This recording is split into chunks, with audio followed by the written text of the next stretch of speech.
Here again with another UFC predictions video as we have UFC 296 taking place on Saturday, December 16th. Just getting at my predictions for the main card. And remember, as always, that the card is subject to change, and I'm recording this video on Thursday, December 7th to get uploaded on Friday, December 8th. But before I give my predictions, I just want to cover a few things. First, if you're a fan of the UFC and you like prediction videos for UFC fights, as well as reactions to UFC fights, and in turn want to help me out with the YouTube algorithm, I would really appreciate it if you would Hulk smash the like button. It does help out the channel quite a bit. Share the video with a friend that you know that likes MMA. Put this video on any one of your preferred social media platforms. You can if you want. That's fine by me. Don't forget to sound off in the comments section about what your thoughts are on UFC 296. Who you got?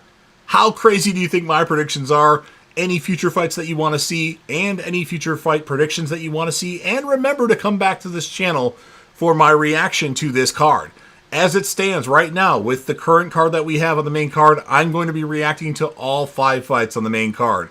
So I'll post one about an hour to 2 hours after the card is over with. That will probably be Colby Covington versus Leon Edwards.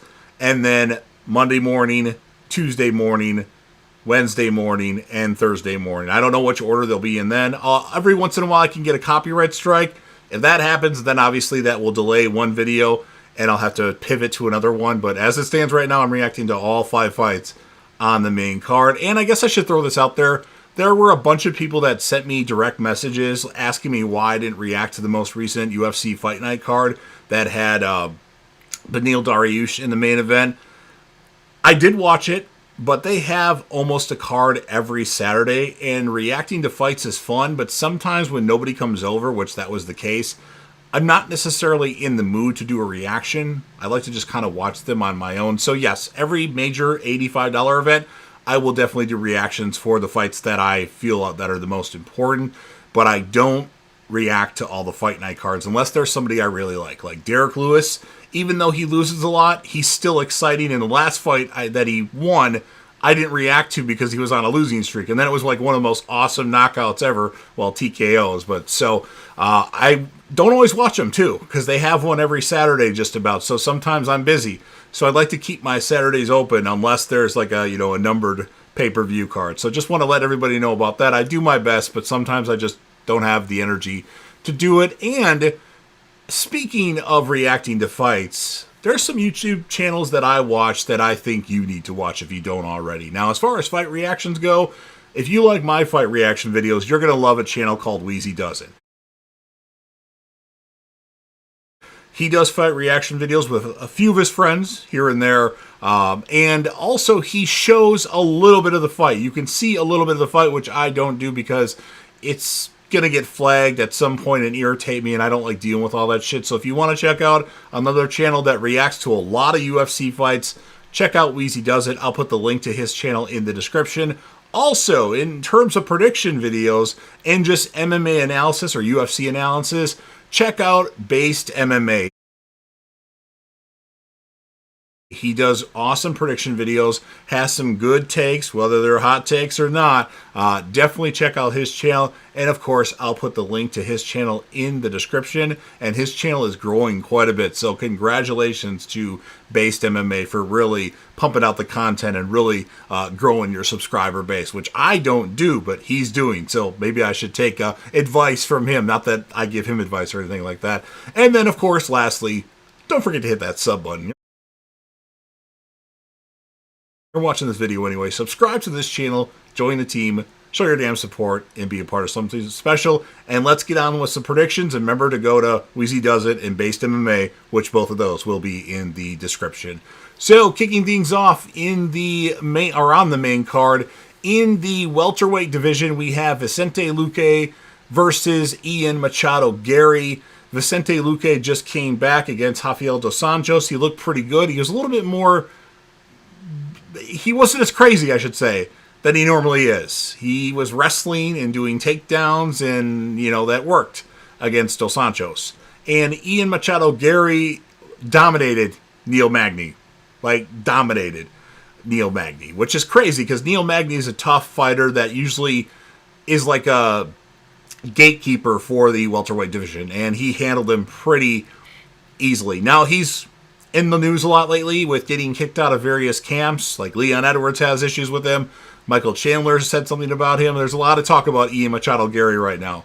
But in terms of a fighter, from what I've seen, I really like Ian Machado Gary, and I think he's going to beat Vicente Luque. As far as how he's going to beat him, when it's going to happen, I don't know, but I'm picking Ian Machado Gary to win that fight. And I would think he's one fight away, or maybe two, from a title shot. When that will happen, I don't know. Obviously, there's other people that are in the pecking order, and we'll talk about more of that, because this card has a lot of implications for the UFC welterweight division. Next up in the UFC lightweight division, we have Paddy the Baddy Pimblett making his return to the octagon. He hasn't been seen in the octagon since last December when he fought Jared Gordon, versus Tony El Cucuy Ferguson, who last fought against Bobby Green. I don't remember what event that was. I didn't look it up, but he lost to Bobby Green. He got submitted. He didn't tap out. He just fell asleep, and that was the end of the fight. So that was kind of crazy that Bobby Green would make Tony Ferguson, submit him. So, yeah, a lot of people would say that Paddy the Baddy Pimblett is going to win this fight, and he should win this fight. But I don't know. Tony Ferguson, yes, he's lost a lot of fights lately. He lost to Justin Gaethje. I think he lost years of his life against Justin Gaethje. Then he lost to Charles Oliveira, which I didn't actually watch that fight. Crazy enough, I did not watch that fight. Then he lost to Beneil Dariush. Then he lost to... who did he lose to against Dariush? Was it Bobby Green after that? Regardless of the fact is... Oh, Michael Chandler. He got that crazy front kick and got knocked out. And then he lost to Bobby Green. So, but in a lot of those fights, Tony Ferguson does damage to people. He knocked Justin Gaethje down, I believe, at the end of the second round in his fight against Gaethje. But Gaethje was running the rest of that fight. I don't know what happened in the Oliveira fight. I think Oliveira handled him pretty well, had him in a deep arm bar. That's what I've seen of the fight. And Tony wouldn't tap. Dariush, I don't think he did anything against Dariush. But Chandler, which some people think Chandler is really overrated. I happen to like Chandler, but he hurt Chandler. Chandler was hurt in that first round. And then, of course, Bobby Green, he dropped Bobby Green as well. So whether or not Tony's winning or not, he's still exciting. The fans still love him.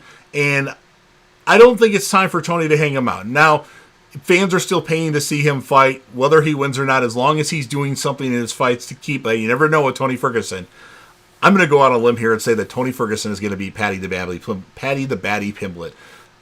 Paddy the Baddy Pimblett lost his last fight. Okay, the judges gave... It's kind of like the John Jones-Dominic Reyes thing. Everybody knows that Dominic Reyes beat John Jones. As a John Jones fan, favorite fighter of all time, Dominic Reyes beat Jones 3-2. Jared Gordon beat Paddy Pimblett.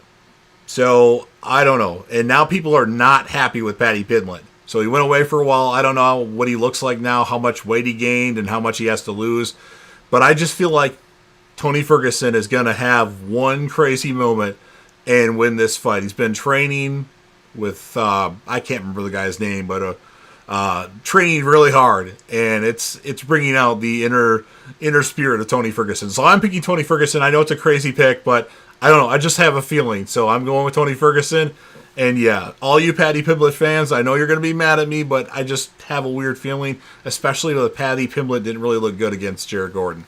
Next up in the welterweight division, another welterweight fight. I believe this fight is to get a title shot eventually. We have Stephen Wonderboy Thompson versus Shavkat Rakhmonov. I mean, I don't think anybody's giving Wonderboy a chance. I think he has a chance, but ultimately I'm going to go with Shavkat to win this fight. He can wrestle. He doesn't wrestle often, but he can wrestle, and that's kind of been Tony Ferguson. That's Wonderboy's weakness, is getting taken down and held down and then losing by decision most of the time. He did good against Woodley, but ever since the Woodley fight, people have just taken him down and, mat humped him essentially. But Shavkat is a different breed. He's a beast. He's a very, very interesting prospect. I believe that one day he will be the welterweight champion, and I do believe that might be before the end of this year.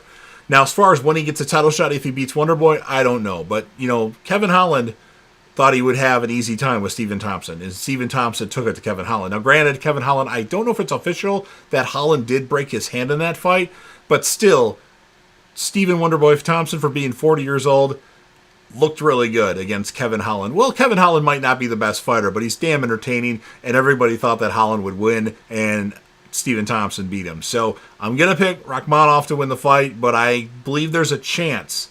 Even though Shavkat Rakhmonov is a beast, a killer, there's a chance that Wonderboy, if the fight stays standing, that he can win the fight. But Shavkat's so good at everything that he probably won't beat him. But that's my prediction, is Shavkat to beat Wonderboy.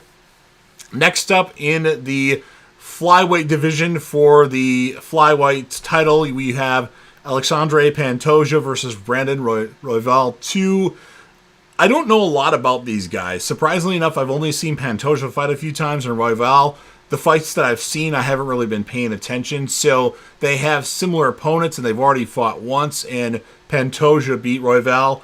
I think Pantoja's going to win the fight again. He looked damn good against Brandon Moreno in that last fight. That crazy last fight that we had it was this year. I don't remember what card it was, but it was a crazy, like, it was too fast for me to call. Like, by the time I was talking about one move that they were in or one hold, they were on to three different things later, or three things have happened before I was done finishing my sentence. So it was a fun fight, but I think Pantoja's going to win this fight. I just don't think Royval is the guy to beat him.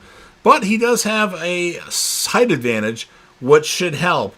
And you never know. You never knew. But I'm going to pick Pantoja to win this fight. And now, in the main event of the evening for the undisputed UFC welterweight championship, and I do believe the winner of this fight probably fights Bilal Muhammad, or they might fast track the winner of Shavkat Rakhmonov versus Stephen Thompson, especially if Shavkat wins. So, don't know. Not a big fan of Bilal Muhammad, but we have Leon Edwards versus Colby Chaos Covington. Obviously, Leon Edwards is coming off of, he's on a big winning streak with one no contest thrown in there. That head kick KO of Kamaru Usman. And then Colby Covington hasn't fought since, I think, March of 2022 when he beat Jorge Masvidal. He did get dropped in that fight for a second. This is a tough one to call. I actually have delayed this video for about 4 hours, going back and forth. Like, I'm teeter-totting. Leon's going to win. Colby's going to win. Leon's going to win. Colby's going to win. People are saying that Colby Covington has fought all washed-up guys, all old guys on their way out, like Dos Anjos, Robbie Lawler, Damian Maia, just to name a few, Tyron Woodley. And Leon Edwards beat Kamaru Usman twice. Who did he beat before that? Nate Diaz. Nate Diaz did rock him in that 5th round, though. That was a crazy moment. Colby Covington has been probably watching Leon Edwards, film of Leon Edwards for a while now, studying every little move that he can, that he does. His coaches are probably looking at that. He's got a game plan, but of course, Leon Edwards is probably ready for all the stuff that Colby Covington's going to do, because it's kind of the stuff that Kamaru Usman would do. I think the difference is here that obviously Usman has more power than Covington. So, he's got cardio for days, but he doesn't have a lot behind things. But if you ask Usman, Covington is scary. He has some scary power. Like, the shots that he hits you with actually do hurt. And I still really don't know. I'm not really sure on this one. I just think that, Edwards hasn't lost for so long that he's due, even though he was losing that Usman fight, the second one, and then he lost to Usman before that, but then he got the head kick, and then the next fight he beat him in, which I haven't rewatched that fight. I guess it was a lot closer than what I thought, but I haven't rewatched it. So I am going out on a limb here and saying that Colby Covington will win this fight. I'm picking Colby Covington. I want Colby Covington to win, but I just think that killer instinct is going to take over, and somehow, some way, he's going to get the job done. He's probably a little bit faster than Usman, and he's going to be relentless with different types of takedowns to get Leon Edwards to the ground and keep him there, and then just go crazy with his fucking cardio that he has. So, Colby Covington will be your welterweight champion of the world, and he will most likely either face Bilal Muhammad or most likely Shavkat Rakhmonov, or it could be Stephen Thompson versus Colby Covington. But don't sell Leon Edwards out. I think he's sneaky good. He should be higher in the pound for pound best fighter talk, at least at the moment, because I think he's really good and people are underrating him. But I just feel like Covington's going to win. But of course, my mind could change by the time December 16th comes around. I could say that, I could write a comment on this video. I think Edwards is going to win. I don't know. It's a tough one to call. Hopefully it's a fun fight. I don't think it's going to be very exciting, but we shall see. So I'm done talking now. Do all the things that I told you to do. Smash the like button. Share the video. Let me know what your opinions are on this card. Make sure you subscribe to Wheezy Does It and Bas MMA. Subscribe to this channel. And of course, JDev will return.